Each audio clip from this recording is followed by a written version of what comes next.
अस्सलाम वालेकुम।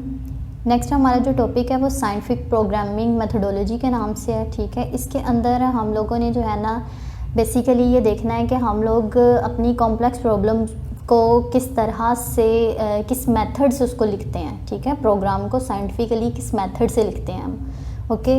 ये है बेसिकली हमारा साइंटिफिक प्रोग्रामिंग मेथडोलॉजी का टॉपिक। इसके अंदर सबसे पहला टॉपिक आपको नज़र आ रहा है कि कॉम्प्लेक्स प्रॉब्लम्स हैं। कॉम्प्लेक्स प्रॉब्लम्स इसका फर्स्ट स्टेप ये है कि आपने सबसे पहले तो देखना है कि प्रॉब्लम जो है आया वो आपकी किस तरह की है। जैसे कल मैंने आपसे बात की थी कि सबसे पहले आपको प्रॉब्लम पता होनी चाहिए, तभी आप उसका सोल्यूशन ढूंढ सकते हो, ठीक है। प्रॉब्लम क्या है आपको, अगर आपको ये पता है देन आप क्या कर सकते हैं, आप उसका सोल्यूशन जो है वो बड़ी आसानी से ढूंढ सकते हैं। तो सबसे पहले आपको जो है वो कॉम्प्लेक्स प्रॉब्लम की जो है वो अंडरस्टैंडिंग होनी चाहिए, ओके हो गया।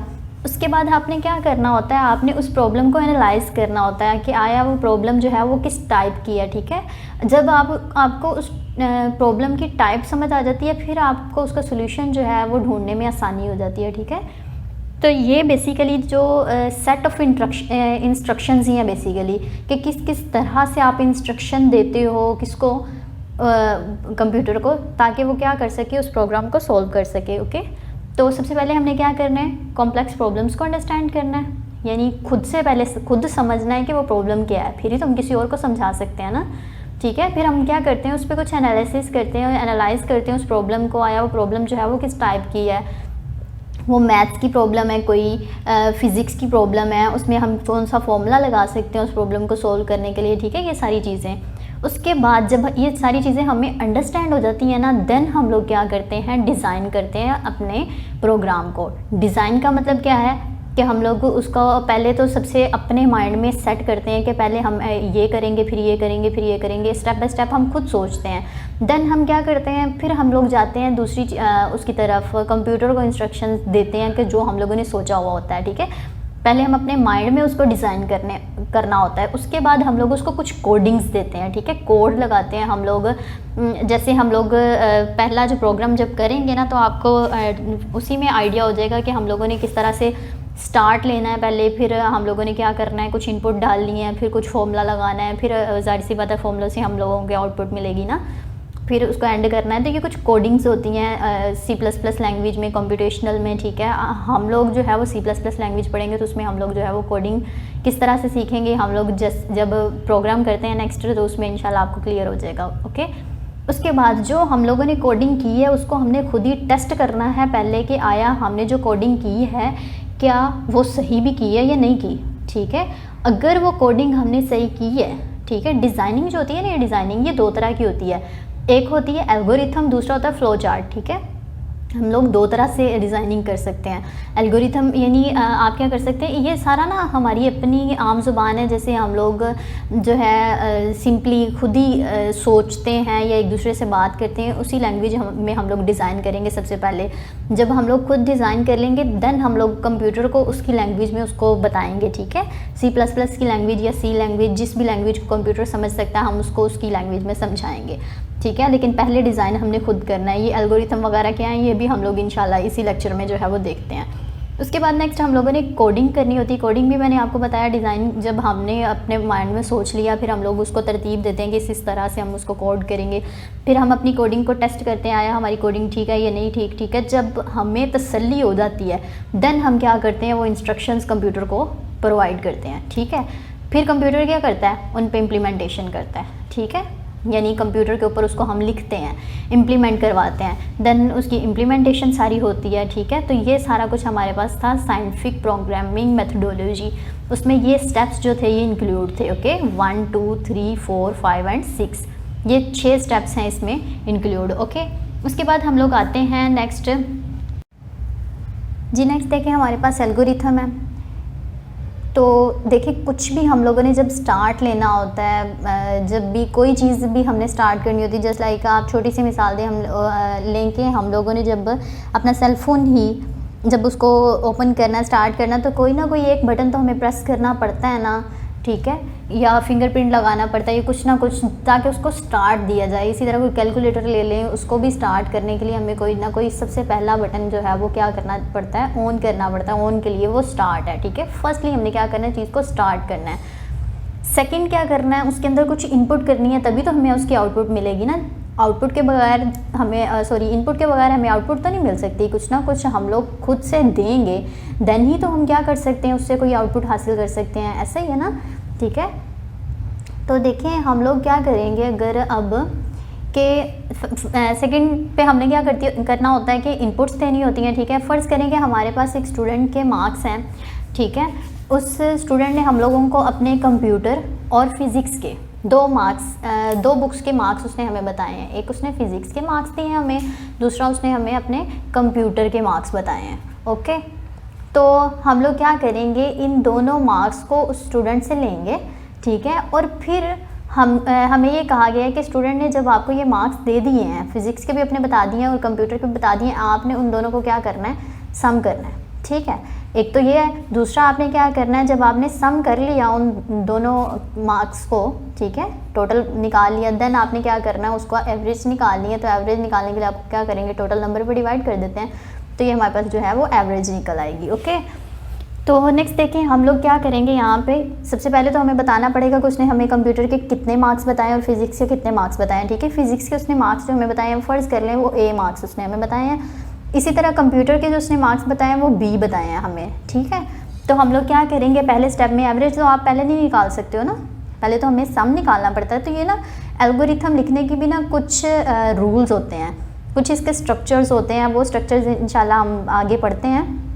लेकिन कि हम ये देखें, जैसे यहाँ पे अगर हम एवरेज ऊपर ले लेते, ठीक है, ले ही नहीं सकते थे हम, जब सम निकालेंगे तब तक हम यहाँ पे सम ये पुट नहीं कर सकते। या तो ये है कि यहाँ पे a+b लिखें, देन हो सकता है कि आप अगले स्टेप में आके a+b निकालें, लेकिन a+b पहले निकला हुआ होगा तो उसकी वैल्यू यहाँ पे पुट करके फिर आप 2 पे डिवाइड करेंगे ना।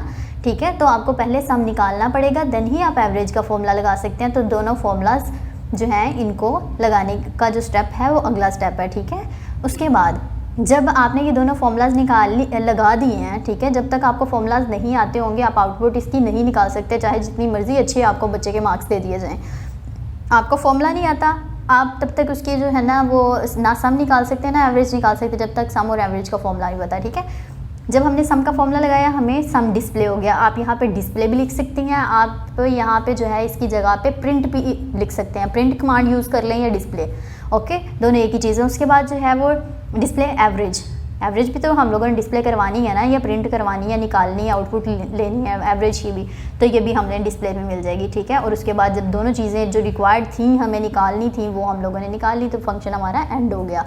ये एल्गोरिथम था। ठीक है, ये बिल्कुल एक सिंपल सी लैंग्वेज में लिखा हुआ है जो आप और मैं हम सब समझ सकते हैं। ठीक है, बिल्कुल सिंपल सी लैंग्वेज है, ये कोई प्रोग्रामिंग लैंग्वेज नहीं है। ये एल्गोरिथम में लैंग्वेज जो लिखी हुई है बिल्कुल सेम क्या लिखी हुई है जैसे हम लोग आपस में बातचीत करते हुए बोलते हैं। ठीक है, तो मैंने आपसे क्या कहा था पिछला जब हम लेक्चर कर रहे थे, इसके अंदर मैंने आपसे कहा था कि ये डिज़ाइनिंग जो है ये 2 तरह की होती है, एक एल्गोरिथम और दूसरा फ्लो चार्ट। ठीक है, तो ये एल्गोरिथम हम लोगों ने वही पढ़ा है कि एक इस तरह से हम लोग लिख सकते हैं, फ्लो चार्ट भी जो है ना वो भी हमारी अपनी ही लैंग्वेज में लिखा हुआ होता है। ठीक है, सिर्फ हमारी अपनी अंडरस्टैंडिंग में हम लोगों ने ये चीज़ें कंप्यूटर को नहीं बतानी होती। ठीक है, कंप्यूटर को हम लोगों ने जो बताना है वो भी आगे की बात है, फ़िलहाल हम अपने आप को समझा रहे हैं कि हम लोगों ने प्रोग्राम जो है उसको किस तरह से सोल्व कर सकते हैं अपने माइंड के अकॉर्डिंग। ठीक है, जब हमारा इतना हो गया, एल्गोरिथम हमें समझ आ गया, उसके बाद नेक्स्ट बात आती है कि एल्गोरिथम की कुछ टाइप्स होती हैं। कौन सी टाइप्स होती हैं? फर्स्ट टाइप इसकी होती है डाटा इनपुट करना होता है। ठीक है, डाटा इनपुट क्या है, देखें स्टार्ट जब ले लिया हमने तो सबसे पहला था डाटा को इनपुट करना, तो ये इसकी एक टाइप है एल्गोरिथम की। ओके हो गया। उसके बाद अगला स्टेप क्या होता है, सम या एवरेज। ठीक है, सम और एवरेज ये क्या है, ये हम लोगों ने फॉर्मूलाज लगाए हैं, फॉर्मूलाज का मतलब है प्रोसेसिंग की है इन पे। ठीक है, तो ये सेकंड वाला जो है, ये दोनों जो हैं हमारे पास, ये किसकी आ गई हैं, डाटा। ओके, और ये दोनों किसकी आ गई हैं, ये हमारे पास आ गई हैं प्रोसेसिंग के लिए। ठीक है, और उससे नेक्स्ट सम एंड डिस्प्ले, तो ये हमारे पास किसके लिए आ जाएंगी, डिस्प्ले रिजल्ट्स। ओके, इसके लिए आ गया। नेक्स्ट देखें, उसके बाद एंड हो गया। स्टार्ट और एंड ये टाइप्स में नहीं आ रही हैं। ठीक है, इनपुट किया डाटा को इनपुट किया, उससे डाटा इनपुट क्या दिया, उसके बाद प्रोसेस किया, यानी फॉर्मूलाज जितने भी लगाते हैं उस सबको प्रोसेसिंग बोलते हैं। फिर हम लोग जो है डिस्प्ले करवाते हैं या प्रिंट करवाते हैं, जो भी चीज़ उसको हम बोलते हैं, रिजल्ट्स डिस्प्ले करवा दिए हमने, ठीक है। और एक और टाइप होती है कंट्रोल स्ट्रक्चर, लेकिन ये कौन सी टाइप होती है ये हम लोग जो है ना नेक्स्ट सेक्शन में देखते हैं। इसकी 3 तरह की इसकी होती हैं टाइप्स, हम 1 बाय 1 इनको जो है इंशाल्लाह डिस्कस कर लेते हैं, तो वो भी हमारा क्लियर हो जाएगा। नेक्स्ट देखिए, हमारे पास कंट्रोल स्ट्रक्चर है। कंट्रोल स्ट्रक्चर वही थी पार्ट्स ऑफ एल्गोरिथम में सबसे लास्ट पार्ट था हमारे पास जो कंट्रोल स्ट्रक्चर, ठीक है। डाटा इनपुट, प्रोसेसिंग, यहाँ पे हम लोगों ने क्या किया, रिजल्ट्स को डिस्प्ले करवाया, और ये कंट्रोल स्ट्रक्चर, ये हमारे पास 4 थे एल्गोरिथम की टाइप्स थी, ठीक है। डाटा इनपुट मैंने आपको बताया जिसमें हम लोग इनपुट देते हैं, ठीक है। और प्रोसेसिंग क्या है, जितने भी हम लोग फॉर्मूलाज वगैरह लगाएंगे, उसके बाद डिस्प्ले क्या होगा, जो प्रिंट और डिस्प्ले करवाते हैं। कंट्रोल स्ट्रक्चर जो है ये जो हम लोगों ने एक ली थी ना कि बच्चे से उसके मार्क्स पूछे हैं, फिर उसको सम और उसकी एवरेज बताइए हमने बच्चे को डिस्प्ले में, ये हमारा जो क्वेश्चन है इसके अंदर कंट्रोल स्ट्रक्चर का कोई रोल नहीं था, लेकिन कई ऐसे क्वेश्चंस होते हैं जिनके अंदर कंट्रोल स्ट्रक्चर जो है वो भी काम में आता है, ठीक है। तो इसकी आगे मज़ीद 3 टाइप्स हैं कंट्रोल स्ट्रक्चर की। ये देखिए कंट्रोल स्ट्रक्चर जो है इसकी मज़ीद 3 टाइप्स हैं, sequential structure, selection structure and iterative structure. Sequential, जैसे नाम से ही आपको आइडिया हो रहा होगा, सीक्वेंशियल यानी सीक्वेंस में लिखना है हमने किसी चीज़ को इसमें, ओके। अगला है सिलेक्शन स्ट्रक्चर, इसमें हम लोगों ने सिलेक्ट करना होता है, यानी एक कोई हमारे पास जो है ना, ये कह लो कि एक कोई बॉस होता है जो क्या करता है, वो डिसाइड करता है कि आपने, यानी ये एक लगा लो कोई टीचर है, वो क्या करता है, वो डिसाइड करता है कि आपने जो स्टेटमेंट दी है वो ट्रू है या फॉल है, ठीक है। तो सीक्वेंस ये सिलेक्शन स्ट्रक्चर में हमने सेलेक्ट करना होता है 2 चीज़ों में से किसी एक रिजल्ट को, ठीक है, कि रिजल्ट जो है वो फॉल्स है या ट्रू है, ओके हो गया। उसके बाद आइटरेटिव स्ट्रक्चर जो होता है, आइटरेटिव इसका मतलब होता है रिपीट करना, यानी एक ही स्ट्रक्चर, यानी एक ही प्रोग्राम के अंदर बहुत बार एक ही प्रोग्राम को बार बार किसी स्टेटमेंट को लिखना है, तो उसके लिए उस ऐसे स्ट्रक्चर को हम लोग आइटरेटिव स्ट्रक्चर बोलते हैं, ठीक है। 1 बाय 1 हम इसको डिस्कस कर लेते हैं। सबसे पहले है सीक्वेंशियल सर्किट, ये तो बिल्कुल वैसा ही है जैसे अभी हम लोगों ने एल्गोरिथम में एक एग्जांपल ली थी कि बच्चे से दो उसकी बुक्स के मार्क्स लिए थे, जैसे ये एल्गोरिथम बिल्कुल एक सीक्वेंस में सारा चलता जा रहा था, स्टार्ट किया, इनपुट दी, फॉर्मूला लिखा, डिस्प्ले किया और एंड कर दिया, ठीक है। ये तो हमारा था सीक्वेंशियल सर्किट, ठीक है। ये बिल्कुल क्या था, सीक्वेंशियल स्ट्रक्चर था हमारा, ठीक है, कि 1 बाय 1 सारी चलती जाएंगी, कोई भी आगे पीछे नहीं हो रही थी हमारी, जैसे हैं वैसे ही चलेंगी, एक सीक्वेंस से चल रहा था, इसी वजह से उसको सीक्वेंशियल स्ट्रक्चर का नाम दिया है। उसके बाद सिलेक्शन स्ट्रक्चर में क्या करें, हम लोग स्टार्ट लेंगे, सिलेक्शन सेलेक्ट करना है हमने, ठीक है। ये जो होता है ना, ये डायमंड जो सिंबल बना हुआ है, ये सिलेक्ट करता है कि आया हमारी जो चीज़ है वो ट्रू है स्टेटमेंट या फॉल्स है, ठीक है। ये क्या करेगा, इफ़ बच्चे से जो हमने मार्क्स लिए थे, अगर उसका सम यानी टोटल मार्क्स जो है वो 33 से, ये M stands for marks, okay, marks जो है वो ग्रेटर देन या इक्वल टू 33 हैं अगर, तो क्या होगा, बच्चा पास होगा ना, ठीक है। आपको पता है बोर्ड में क्या होता है कि 9-10 की बात अगर आप कर लो तो 33 मार्क्स जो हैं वो एवरेज माने जाते हैं, यानी 33 वाला पास है, इससे जिसके कम होंगे वो फेल हो जाएगा। तो अगर किसी के 33 के इक्वल हैं या उससे ग्रेटर हैं, देन वो किधर जाएगा, इधर जंप कर जाएगा, यानी नेक्स्ट क्लास में चला जाएगा, ट्रू हो जाएगी स्टेटमेंट, तो ये डिस्प्ले क्या होगा, पास डिस्प्ले होगा, ठीक है। अगर दूसरी तरफ अनफॉर्चुनेटली उसके मार्क्स जो हैं वो 33 से कम आ जाते हैं, लेस आ जाते हैं, देन हमारी ये वाली स्टेटमेंट जो हमने लिखा था कि मार्क्स जो है वो ग्रेटर देन इक्वल टू 33 हैं, ये स्टेटमेंट ट्रू नहीं होगी, ठीक है। तो फॉल्स की तरफ चला जाएगा और बच्चा क्या होगा, फेल हो जाएगा, तो डिस्प्ले क्या होगा, फेल होगा, ओके। उसके बाद हम क्या करेंगे, नेक्स्ट आएंगे तो हमारा फंक्शन जो होगा वो एंड हो जाएगा। ये क्या लिखा हुआ है, ये कनेक्टर लिखा हुआ है, लेकिन हम लोग जो है इन सिंबल्स को इंशाल्लाह फ्लो चार्ट में जाके हम लोग समझेंगे कि ये कौन सी सिंबल होती है, ये कौन सी होती है, ये हमने सबको अलग अलग क्यों बनाया हुआ है, ये ओवल सी है, ये डायमंड है, ये पैरालेलोग्राम है, ये सर्कल है हमारे पास, ये फिर से ओवल आ गए। ये हम लोग, ये नहीं है कि जहाँ पे मर्ज़ी जो मर्ज़ी सिंबल लगा दो, इनके कुछ मीनिंग्स होते हैं, वो हम लोग इंशाल्लाह फ्लो चार्ट में जाके देखते हैं। यहाँ तक आपको क्लियर हो गया होगा कि सिलेक्शन स्ट्रक्चर में एक सिलेक्शन जो है वो सिंबल लगाई जाती है जो सिलेक्ट करती है स्टेटमेंट, अगर ट्रू हो तो हम लोगों का रिजल्ट कुछ और डिस्प्ले होता है, और अगर वो फॉल्स हो तो रिजल्ट जो है वो कुछ और डिस्प्ले होता है, ओके। नेक्स्ट लास्ट वन हमारा जो है वो आइटरेटिव स्ट्रक्चर है। आइटरेटिव स्ट्रक्चर में ना हम लोगों ने क्या करना है, इसमें भी हम लोग स्टार्ट लेते हैं, सबसे पहले तो स्टार्ट लेंगे, क्या करेंगे उसको, अगर इसके अंदर ना हम लोग वो वाला लेते हैं, ये मैंने एग्जांपल लिया, जैसे मैंने उस दिन आपको कहा था फर्स्ट लेक्चर में कि मेरे पास अगर 1 to 10 नंबर्स हैं, 10 ले लो, 100 ले लो, 1000 ले लो, जितने मर्जी ले लो, मैंने आपकी आसानी के लिए 1 से लेकर 10 तक नंबर्स लिए, उनको मैं क्या करना है, मैंने ऐड करना है, 1 + 2 + 3 + 4 सब को क्या करना है, हमने ऐड अप करना है, ठीक है। वैसे तो इसको हाथ से भी हम कर सकते हैं, लेकिन कंपैरेटिवली थोड़ा ना ज़्यादा टाइम लगेगा, ठीक है। इसी तरह 100 हो जाए, यहाँ पे 10 की जगह पे 1000 हो जाए, मिलियन, ट्रिलियन, आगे जितना मर्जी लंबी बड़ी वैल्यू होती जाए, तो हमारे लिए सोल्व करना उसको उतना ही ज़्यादा मुश्किल होता जाएगा। इसको हम लोग सोल्व कर सकते हैं, लेकिन कंप्यूटर जो है वो हमसे ज़्यादा फास्टली इसको सोल्व करेगा। इसलिए हम लोग क्या करते हैं, इंस्ट्रक्शंस जो हमारे माइंड में आती हैं कि कैसे सोल्व करना है वो उसको बताते हैं, सोल्व वो कर देता है हमें, ठीक है। तो यहाँ पे देखिए हम लोग सबसे पहले तो स्टार्ट का बटन ओपन करेंगे, ऑन करेंगे, ठीक है। जब स्टार्ट हो गया उसके बाद हमने क्या करना है, सबसे पहला नंबर उसको बताना है, ठीक है। मैंने आपको क्या कहा, 1 से लेकर 10 तक हमें नंबर जो है उनको हमने करवाना है, ऐड करवाना है। तो हम लोग सबसे पहला नंबर ही डालेंगे ना, सबसे पहला इनपुट करेंगे। देखो यहाँ पे भी मैंने आपको जब अभी एग्जांपल दी कि 1, तो पहला सबसे 1 ही लेंगे, सबसे पहले 1 एंटर कराएंगे। तो ये देखिए यहाँ पे हमने एंटर कराया, इनपुट दी, ठीक है, n = 1, ये इनपुट दिया हमने, इनपुट दी, वो यहाँ पे गया, ये आगे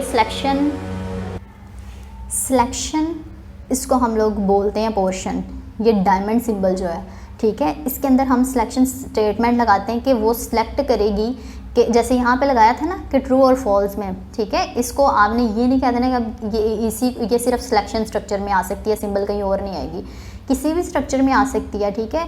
इसके अंदर हम लोग बेसिकली ना कंडीशन लिखते हैं कि कंडीशन क्या है। यहाँ पे भी कंडीशनल स्टेटमेंट थी कि अगर मार्क्स, कंडीशन थी ना कि अगर मार्क्स 33 से ग्रेटर या इक्वल है, ठीक है। यहाँ पे भी क्या है, n की वैल्यू ये जो हम लोगों ने इनपुट करवाई है उसने कहा वो कहाँ तक होनी चाहिए हमारी, <= 10, यानी 10 से छोटी और 10 के बराबर होनी चाहिए।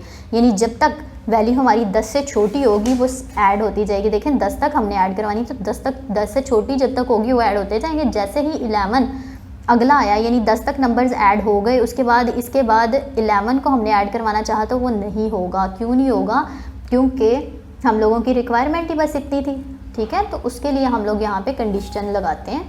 कंडीशन क्या लगाई, अब अगर हमने कि अगर n हमारा जो है वो 10 से छोटा है या 10 के बराबर है, देन हमारी स्टेटमेंट जो होगी वो ट्रू होगी, अदरवाइज़ वो फॉल हो जाएगी, ठीक है। हमने तो 1 एंटर कराया था ना, 1 एंटर करवाया तो यहाँ पे 1 ही आएगा, ठीक है। 1 आएगा तो ट्रू है, नीचे चला गया। उसके बाद हम लोग यहाँ पे वो डिस्प्ले हो जाएगा 1, n मतलब हमने 1 डिस्प्ले करवाया ना, तो 1 यहीं पे आ जाएगा, यहाँ पे 1 डिस्प्ले हो गया, यहाँ पे गया 1। n = n+1, मैथमेटिकली ये स्टेटमेंट जो है ये फॉल्स होती है, यानी ये फॉर्मूला जो है ये गलत होता है, n = n+1। लेकिन C++ में इसका मतलब ये होता है कि n की वैल्यू में 1 का इजाफा करना है, ओके।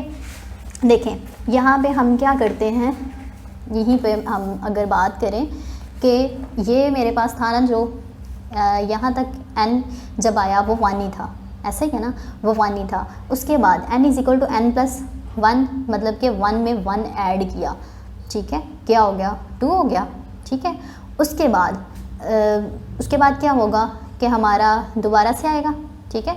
2 में अगले वाला ऐड कर दो, ठीक है, उसमें 3 ऐड हो गया, फिर उससे अगले वाला ऐड हो जाएगा, मतलब इनका जो आंसर आएगा 5 में क्या ऐड हो जाएगा, 5 में आगे 4 ऐड होगा, ठीक है। इन दोनों का आंसर आएगा 9 में फिर क्या होगा, 5 ऐड हो जाएगा, ठीक है। तो इस तरह से हम लोगों ने 1 बाय 1 क्या करते जाना है, इनको ऐड करवाते जाना है, ठीक है। तब तक होता जाएगा जब तक यहाँ पे डिस्प्ले 10 होगा, ठीक है। यहाँ जाएगा, जैसे ही 10+1 यानी 11 हुआ तो यहाँ पे गया ये, ठीक है। और जब ये 11 में गया, यहाँ पे 11 हुआ तो 11 = 10, ये तो गलत हो गया, ठीक है, क्योंकि 11 जो है वो तो ग्रेटर देन 10 होता है, ठीक है। तो ये फॉल्स हो जाएगी। तो यहाँ पे जिस एक सर्कल में हम लोग जो है ना वो फंसे हुए थे, यहाँ पे हम उससे निकल गए हैं। 10 से जैसे ही 11 हुआ तो हम लोग इस चक्कर से बाहर आए और यहाँ से ये फॉल्स हो गई स्टेटमेंट, और यहाँ से हमारा फंक्शन जो होगा वो क्या हो जाएगा, एंड हो जाएगा, ठीक है।